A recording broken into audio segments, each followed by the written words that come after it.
for Little House on the Prairie. And here we are in the middle of the surveyor's house. So the surveyor's house to Laura is like a real house, not a shack, not a bar, not a house in the middle of a hill like a sod house, not a cabin, but a real house with real board walls. Amazing.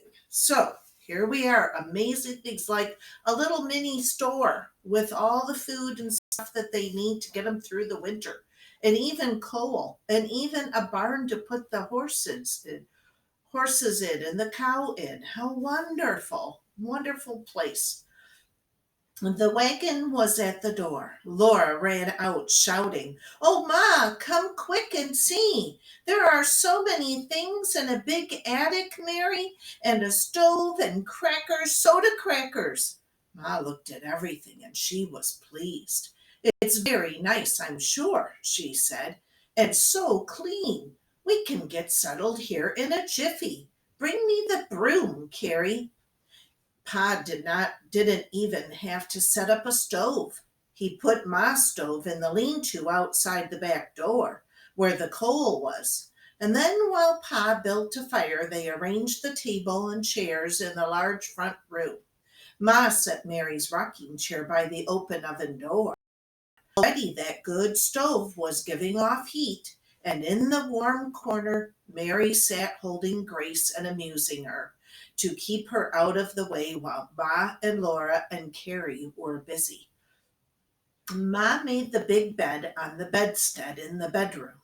She hung her clothes and paws on nails in the wall there, and covered them neatly with a sheet. Upstairs in the large low attic, Laura and Carrie made neat beds on the bedsteads there, one for Carrie and the other for Laura and Mary. And then they carried their clothes and their boxes upstairs. They hung the clothes on the gable wall by one window, and under it they set their boxes. Everything was neat now, so they went downstairs to help Ma get supper. Pa came in bringing a large, shallow packing box. "What's for, Charles?" Ma asked, and Pa said, "This is Grace's trundle bed." "It's the only thing we need," Ma exclaimed. "The sides are high enough to hold her covers tucked in," said Pa, "and low enough to get under our bed in the daytime, like any trundle bed," said Ma. Laura and Carrie made up a little bed for Grace in the packing box, and slid it under the big bed, and pulled it out again for the night. The moving in was done.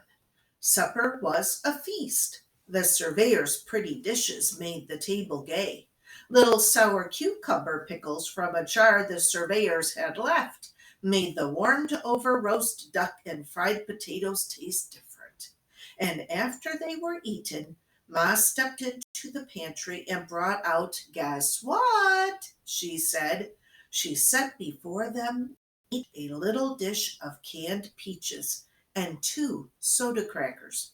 "We'll have a treat," she said, "to celebrate living in a house again." It was fine to be eating in such a large place with a board floor and the glass windows glittering black against the night outside. Slowly, slowly, they ate the smooth, cool peaches and the sweet golden juice and carefully licked their spoons. And then the dishes were quickly cleared away and washed in the handy pantry. The table's leaves were dropped, the red and white checkered cloth spread, and the bright shining lamp set on its center. Ma settled with Grace in the rocking chair, and Pa said, "That makes a fellow feel like music. Bring me the fiddle, Laura." He tightened and tuned the strings and rosined the bow. Winter evenings were coming again when Pa played the fiddle. He looked around contentedly at them all, and at the good walls that would keep them comfortable. "I must manage something for curtains," Ma said. Pa paused with the bow poised above the fiddle. "Don't you realize, Caroline, that our nearest neighbor to the east is 60 miles away, and our nearest neighbor to the west is 40 miles away. When winter shuts down, they might as well be farther off. We've got the world to ourselves. I saw only one flock of wild geese today, flying high and fast. They weren't stopped at all at They weren't stopping at any lakes, not they. They were hurrying south. Looked to me like the last flock of the season, so even the geese have left us. His fiddle bow touched the strings, and he began to play. Softly Laura began to sing. One night when the winds blew bitter across the wild moor, young Mary she came with her child, wandering home to her own father's door, crying, Father, oh pray let me in. Take pity on me, I implore, or the child in my arms will die from the winds that blow across the wild moor. I know, it sounds weird. But her father was deaf to her cries. Not a voice nor a sound reached the door, but the watchdogs did howl, and the village bells tolled, and the winds blew across the.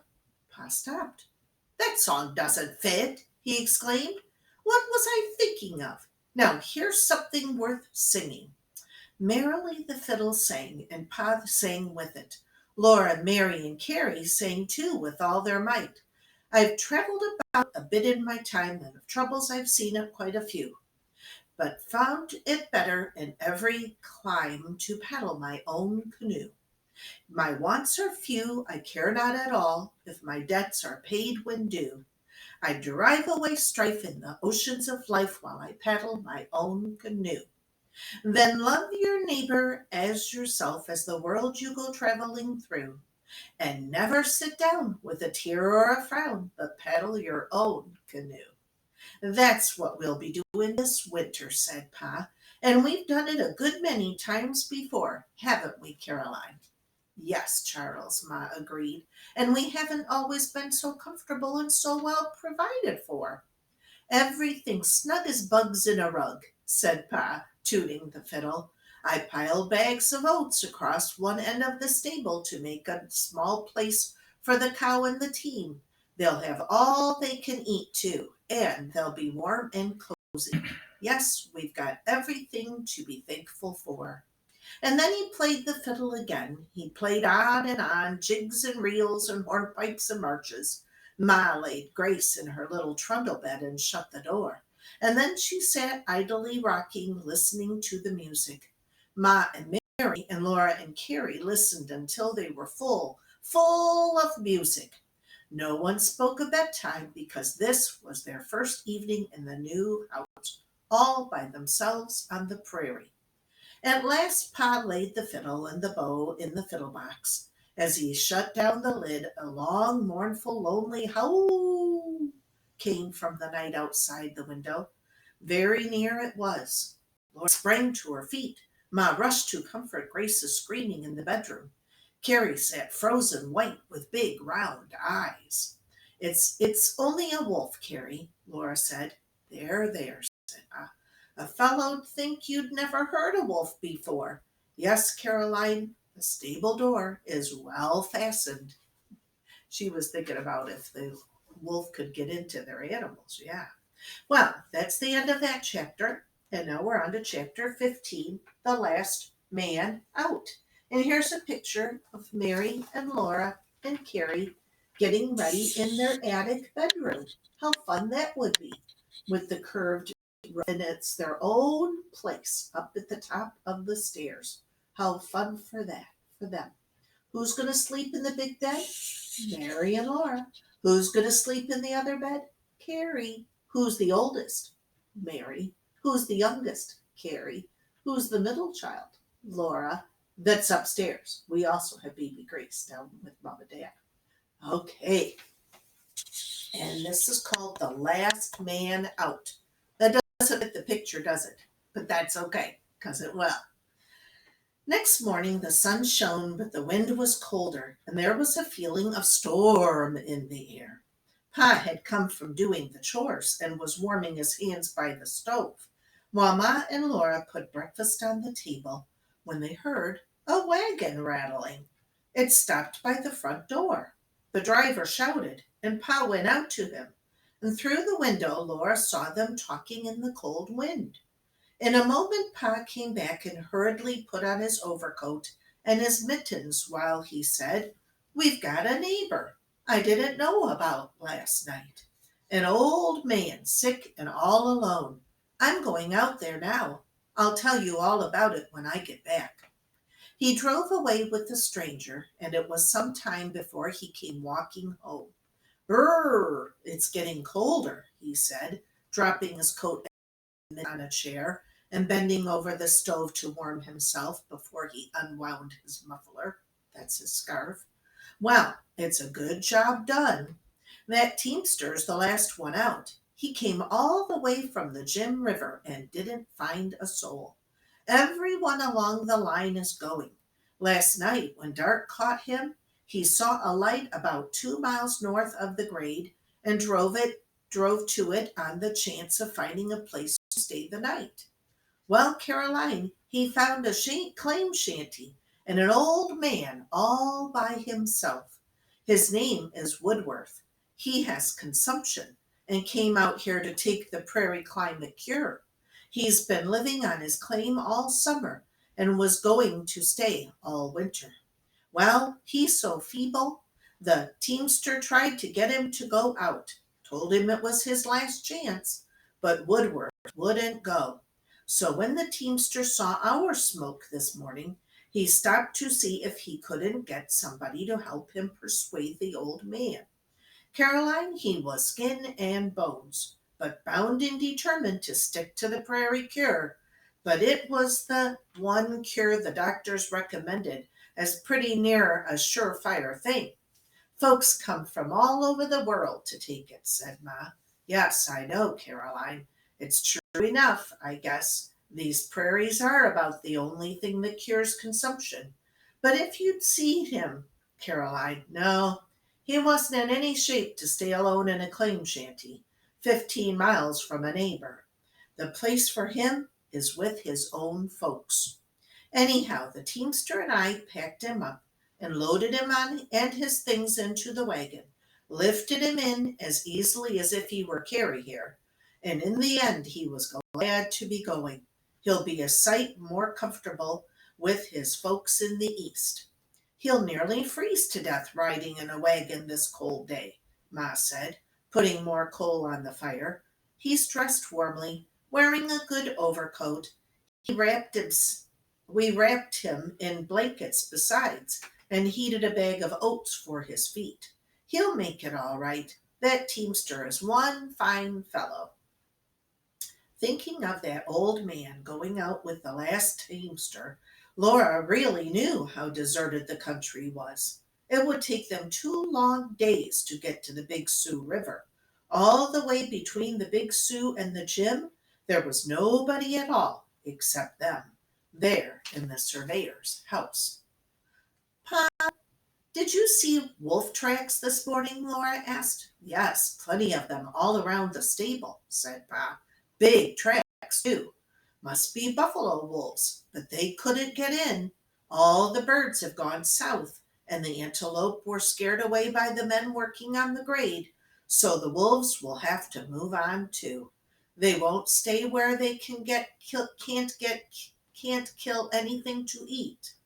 After breakfast, he went to the stable, and as soon as the housework was done, Laura put on her shawl and went too.